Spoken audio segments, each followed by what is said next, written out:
નમસ્કાર ખેડૂત મિત્રો, જય કિસાન જય ભારત। ખેડૂત ભાઈઓ, આજે તારીખ 4 જાન્યુઆરી 2025 શનિવારનો દિવસ છે। માર્કેટિંગ યાર્ડોમાં આપણા દરેક ચીજ વસ્તુઓના વેચાણનો આજે અઠવાડિયાનો છેલ્લો દિવસ છે। આજે બજાર શરૂ થઈ ગયા છે અને શરૂ થઈ ગયેલા બજારના વેચાણના રૂઝાનો પણ આપણી સામે આવી રહ્યા છે।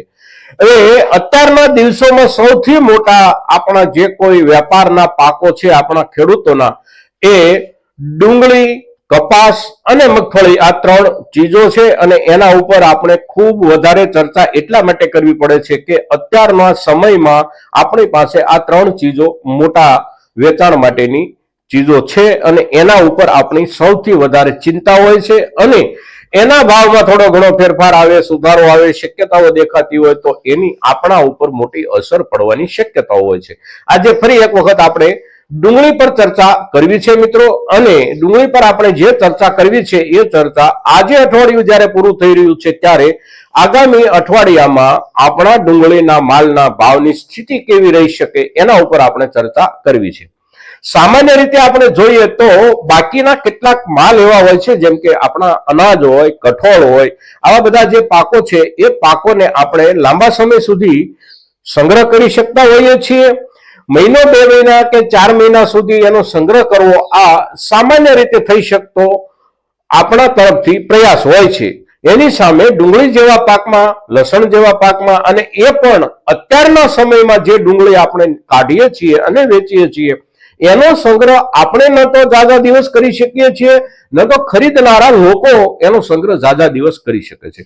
જે પ્રમાણે માલની આવકો થતી હોય એ પ્રમાણે નિકાલ થતો રહે દરેકની પાસેથી, ખેડૂત પાસેથી, સ્ટોકિસ્ટ પાસેથી, રોજિંદા વેપારીઓ પાસેથી, અને બધાની પાસેથી 2-5 દિવસમાં માલનો નિકાલ થતો રહે, આવી જરૂરિયાત વાળી આ વસ્તુ હોય છે। એટલે આપણી પાસેથી ખરીદીને પણ કોઈ મોટો સંગ્રહ અત્યારના ડુંગળીના પાકમાં કરી શકે નહીં, અને તેથી એમણે પણ આગામી દિવસોમાં, એટલે કે અઠવાડિયા 10 દિવસના બજારના ધોરણને ધ્યાનમાં લઈને જ આપણી પાસેથી માલ ખરીદવાનો હોય છે। અને એ ધોરણને ધ્યાનમાં લઈને અત્યારે જ્યારે બજારો ચાલી રહ્યા છે ત્યારે આવતા અઠવાડિયામાં ખરેખર આપણા ડુંગળીની સ્થિતિ કેવી રહી શકે, કારણ કે અત્યારે આપણે ડુંગળીના મુદ્દે 15 દિવસ, 20 દિવસ કે મહિનાના હિસાબથી કોઈ ચર્ચા ન કરી શકીએ, કારણ કે રોજે રોજના હિસાબથી બજાર પર માલની આવકો અને નિકાલના ધોરણે અસર પડતી રહે છે।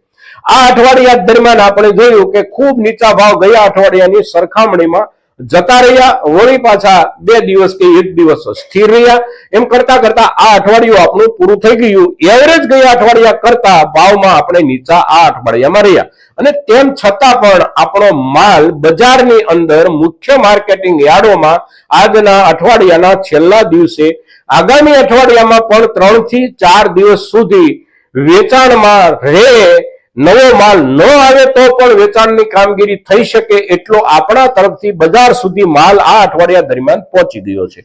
અને એ જે માલ પહોંચી ગયો છે એના આધારે જ આપણા આવતા અઠવાડિયાની પણ શરૂઆત થશે મિત્રો।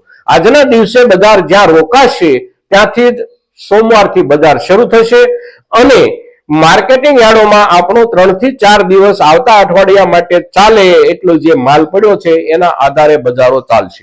હવે માલ જે 3 કે 4 દિવસ માટેનો પડ્યો છે એ માત્ર આપણા ગુજરાત, સૌરાષ્ટ્રના બજારોમાં જ પડ્યો છે એવું નથી। સમગ્ર દેશના બધા જ બજારો, પછી દક્ષિણ ભારતમાં કર્ણાટક અને તામિલનાડુના ડુંગળીના બજારોથી લઈ અને મહારાષ્ટ્રના મુખ્ય બજારો, મધ્યપ્રદેશના, રાજસ્થાનના અને દિલ્હી, યુપીની આસપાસના વિસ્તારો કે જ્યાં મોટા પાયે ડુંગળીની આવકો થઈ છે અને થાય છે, આવા દરેક માર્કેટિંગ યાર્ડોમાં આ પ્રમાણે માલની સ્થિતિ છે। આગામી દિવસોમાં નવો માલ કેટલો આવી શકે, કેવો આવી શકે એના જ આધારે ફરી એક વખત આવતા અઠવાડિયામાં ઉપર નીચે ભાવો જવાની શક્યતા દેખાઈ રહી છે। અત્યારે આજે અઠવાડિયાનો છેલ્લો દિવસ હોવા છતાં પણ આપણે સોમવારથી બજાર ક્યાં ખુલશે એનો કોઈ અંદાજ લગાવી શકતા નથી। હા, એક વાત બાકી છે કે આજના દિવસોમાં પણ, આજના સમયમાં પણ ખૂબ નીચું આપણું ડુંગળીનું બજાર જતું રહ્યા પછી પણ 550 રૂપિયા સુધી કે 600 રૂપિયા સુધી આપણા કેટલાક ખેડૂતો માલ વેચી રહ્યા છે। અને એ માલ જે ખેડૂતો આપણા વેચી રહ્યા છે એની સંખ્યા ઓછી છે, માલનો જથ્થો ઓછો છે, પણ એનો અર્થ એ નથી કે એમની પાસે આ જે માલ છે બજારમાં 500, 550 કે 600 રૂપિયા સુધી જે માલ આ ખેડૂતો આપણા વેચી રહ્યા છે એમને એમના ખેતરમાંથી જ આ પ્રમાણેનો માલ મળે છે. આપણે દરેક ખેડૂત જાણીએ છીએ કે ગમે તેટલો સારો પાક હોય આપણો તો પણ એક સમાન ગ્રેડ અને એક સમાન ગુણવત્તા આપણા ખેતરમાંથી કોઈ માલની ક્યારેય નીકળતી નથી, અને એમાં પણ ડુંગળી જેવા પાકમાં તો આ શક્યતાઓ નથી હોતી. બહુ જુદા જુદા રૂપમાં આપણને માલ ખેતરમાંથી મળતો હોય છે. હવે એ જે જુદા જુદા રૂપમાં ખેતરમાંથી માલ મળે છે એ માલને પોતે પોતાના ખેતર પર ગ્રેડ કરી અગળતો ખેતરમાંથી ખેંચતી વખતે કાળજી લઈ અને કેટલોક માલ ઉભો રહેવા દે, કેટલોક માલ ખેંચે, આ પ્રમાણેની કાળજી બજારને ધ્યાનમાં લઈને જે ખેડૂતો લઈ રહ્યા છે આ ખેડૂતો માર્કેટમાં આ પ્રમાણેનો ભાવ મેળવી રહ્યા છે. એની સામે 90-95 રૂપિયા કે 100 રૂપિયા સુધી પણ માલ આપણે વેચતા હોઈએ એવા પણ આપણા કેટલાક ખેડૂતો છે.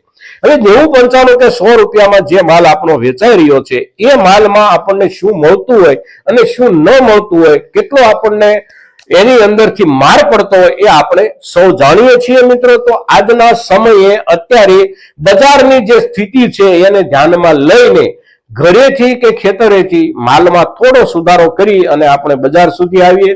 માલ કાચો ન આવે એટલી તો કમસે કમ આપણે કાળજી લેવી પડશે. કાચા માલના પૈસા આજના બજારમાં આવી શકે તેમ નથી. બજાર જ્યારે ઉછાળેલ હોય ત્યારે આપણા કાચા માલના પૈસા આવી શકતા હોય છે. બજાર જ્યારે તળિયે હોય ત્યારે કાચા માલ તરફ વેપારીઓ નજર નથી નાખતા, અને તેથી માલ લાવવામાં પણ આપણા તરફથી થોડી કાળજી વર્તવામાં આવશે તો આપણા લાવેલા માલના થોડા ઘણા પણ વળતર લાયક ભાવ આજના સમયમાં આપણને મળી શકશે મિત્રો. આગામી અઠવાડિયામાં કેવું માહોલ રહે, કેવું વાતાવરણ રહે એને માટેની કોઈ ચર્ચા આજે આપણે ન કરી શકીએ, પણ આવતું અઠવાડિયામાંથી અડધું અઠવાડિયું ચાલે એટલા માલ આખા દેશના તમામ માર્કેટિંગ યાર્ડોમાં આજ સાંજ સુધીમાં આવી ગયેલા પડ્યા છે. આટલો આંકડો આપણી નજર સામે હોવો જોઈએ, અને એના આધારે આવતું અઠવાડિયું આપણું કેવું જશે એનો એક સામાન્ય અંદાજ ખેડૂત તરીકે પણ આપણે બધા મૂકી શકીએ છીએ, અને એ અંદાજના આધારે જ આપણે આવતા અઠવાડિયાને સમજવાનું છે મિત્રો. તો આજના દિવસે ડુંગળીના આવકો, ડુંગળીના ભાવ અને આગામી અઠવાડિયાના રુઝાન કેવા રહી શકે એના પર જ્યારે આપણે ચર્ચા કરીએ છીએ ત્યારે આપણા મહત્તમ ખેડૂતો સુધી આ ચર્ચા પહોંચે એવા આપ સૌના તરફથી પ્રયાસો થાય એવી અપેક્ષા સાથે જય કિસાન, જય ભારત.